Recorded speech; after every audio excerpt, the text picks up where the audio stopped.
அஸ்ஸலாமு அலைக்கும் வரஹ்மத்துல்லாஹி வபரகாத்து.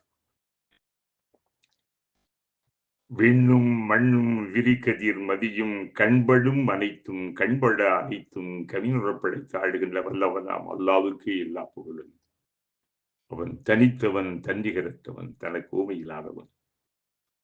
அந்த ஒப்பற்ற உண்மை இறைவனாம் அல்லாஹ்வை உள்ளத்தில் உறுதியாக நம்பிக்கை கொண்டு நம்முடைய வாழ்க்கையின் அனைத்து நிலைகளிலும் அந்த ஏக இறைவனுக்கு அஞ்சி அடிபணிந்து கடமையாற்றி அழியும் இவ்வுலகிலும் அழியாத மறு உலகில் மகத்தான மாபெரும் வெற்றி பெறும் பேறுகளை பெற்றுக் கொள்ளுமாறு அதற்கு அந்த அருளாளன் அல்லாஹ் என்றைக்குமே நமக்கு துணை செய்வானாக.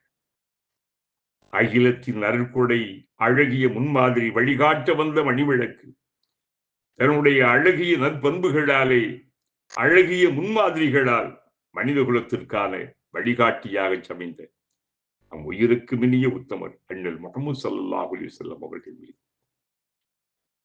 வாழ்க்கையை பின்பற்றி வாழ்ந்த நன்மக்கள் நம்மவர் மீது அந்த ஏக இறைவனுடைய அன்பு மலரும் பொழியட்டுமாக.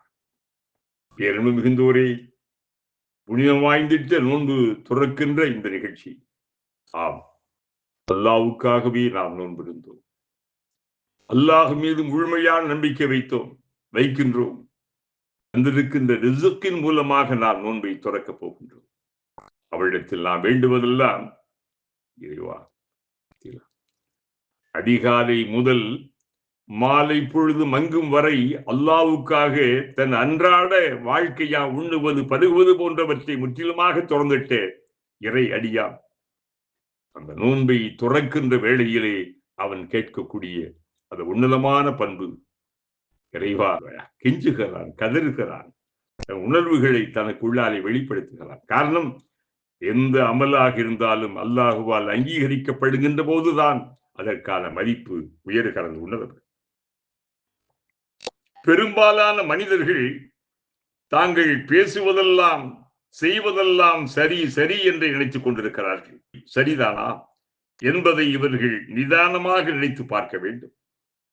நமக்கு மிக்க நெருக்கமானவர்களிடம் இது பற்றி கலந்து பேசி அவர்களது கருத்தை தெரிந்து கொண்டு தம்மிடம் ஒவ்வா பண்புகள் இருந்தால் உதவி தள்ளி உயர்ந்த பண்புகளை பேண வேண்டும், பூண வேண்டும். இஸ்லாமிய உணர்வு கொண்டு இறை கடமைகளை செவ்வனே ஆற்றும் சிலரிடம் கூட சில ஒவ்வா பண்புகள் எப்படியோ குடி கொண்டு விடுகின்றன. இவர்கள் தனிமையில் அமர்ந்து சிந்தித்து அவசர பேச்சுகள், திடீர் திடீர் என்று சொல்லுகின்ற முன் கோபங்களை அகற்றி அமைதி, நிதானம், பொறுமையை எடுத்துக்கொள்ள வேண்டும். இது அவர்களை மேன்மேலும் சிறப்படைய செய்யும். அவர்களுக்கு இறை நெருக்கத்தை ஏற்படுத்தும். ஆம், அண்ணல் நபியின் அழகிய வாழ்வை ஆர்வத்துடன் உற்று நோக்க வேண்டும். நம்மை பண்படுத்தும் அழகிய முன்மாதிரிகள் பல அவர்களிடம் இருக்கின்றன. நற்குணம் முதலில் நம்மிடமிருந்து நமது வீட்டிலிருந்து துவங்கப்பட வேண்டும். வெளியில் பிறரிடத்தில் மென்மையான குணமுள்ளவர்களைப் போல அழகிய முறையில் பழகுவது அவ்வளவு சிரமம் அல்ல. ஆனால் நம் வீட்டில், குடும்பத்தில், மனைவி மக்களிடத்தில், உறவினர்களிடத்தில், நம்மிடம் வேலை செய்யும் வேலையாட்களிடத்தில் நற்பண்புகளுடன் மென்மையாக பழகுவது, வாழ்வதுதான் சற்று சிரமமாகும். தனது குடும்பத்தினருக்கு நல்லவராக இருக்கின்றாரோ அவரே உங்களில் சிறப்புடையவர் என்று செம்மல் நபி அவர்கள் செப்பினார்கள். நற்பெயர் முதலில் குடும்பத்தில் எடுக்க வேண்டும். வீட்டில் நற்பண்புகளுடன் நடந்தால்தான் நற்பெயர் கிடைக்கும். அதிலும் மனைவியுடன் நற்பெயரை எடுப்பது என்பது சாதாரணமானதல்ல. எங்கு வேண்டுமானாலும் யாரிடத்திலும் நற்பெயரை பெற்றுவிடலாம்.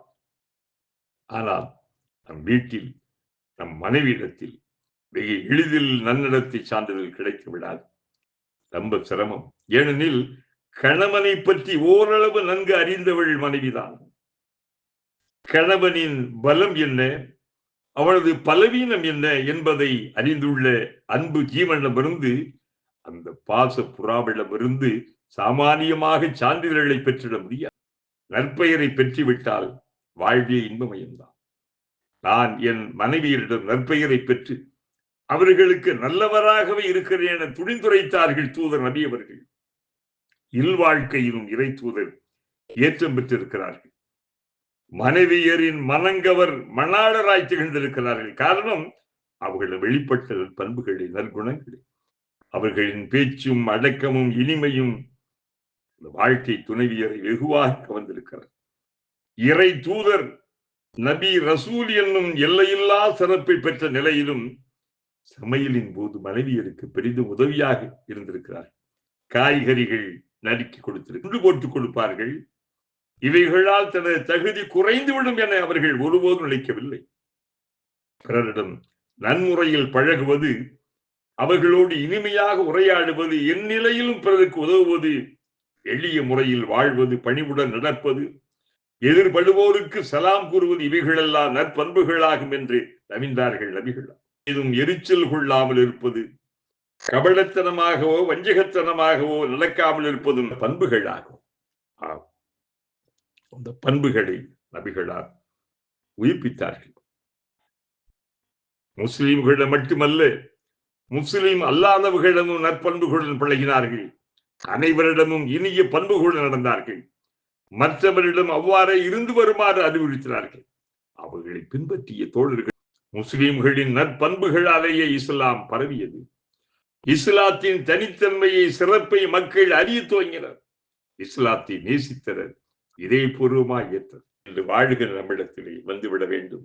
என்றால் ஒரு முஸ்லீமை வைத்து இஸ்லாத்தினுடைய தனித்துவம் தெரிகின்ற போது, தெரிந்து கொள்ளப்படுகின்ற போது, அதுதான் அதனுடைய பொற்காலம், முஸ்லிம்களுக்கான நற்காலம்.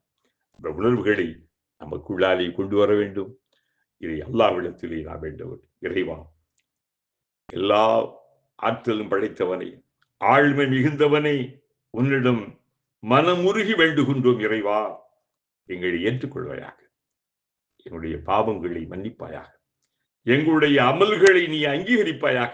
இந்த அமல்களில் ஏதாவது குற்றம், குறைகள், பிழைகள் இருந்தால் அதை சரி செய்து விடுவாயாக. எங்கள் மனிதர்கள், மறதியாளர்கள், தவறி விடுகின்றவர்கள், நீ அப்படித்தான் எங்களை படைத்திருக்கிறாய் என்றாலும் கூட அந்த தவறிலிருந்து நாங்கள் நல்ல பாடம் பெற வேண்டும்.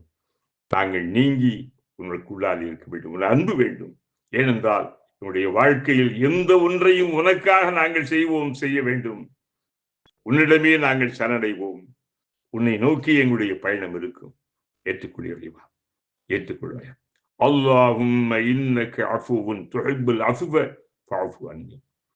இறைவா, நிச்சயமாக நீ மன்னிப்பவன், மன்னிப்பதை விரும்புகின்றவன். எங்களை மன்னித்து விடுவாயாக, உன்னுடைய பாவங்களை பொறுப்பாயாக. ரஹ்மத்திக்கு யா அர்ஹமர் ராஹிமீன். வல்ஹம்துலில்லாஹி ரப்பில் ஆலமீன். அஸ்ஸலாமு அலைக்கும் வரஹ்மத்துல்லாஹி வபரகாத்துஹு.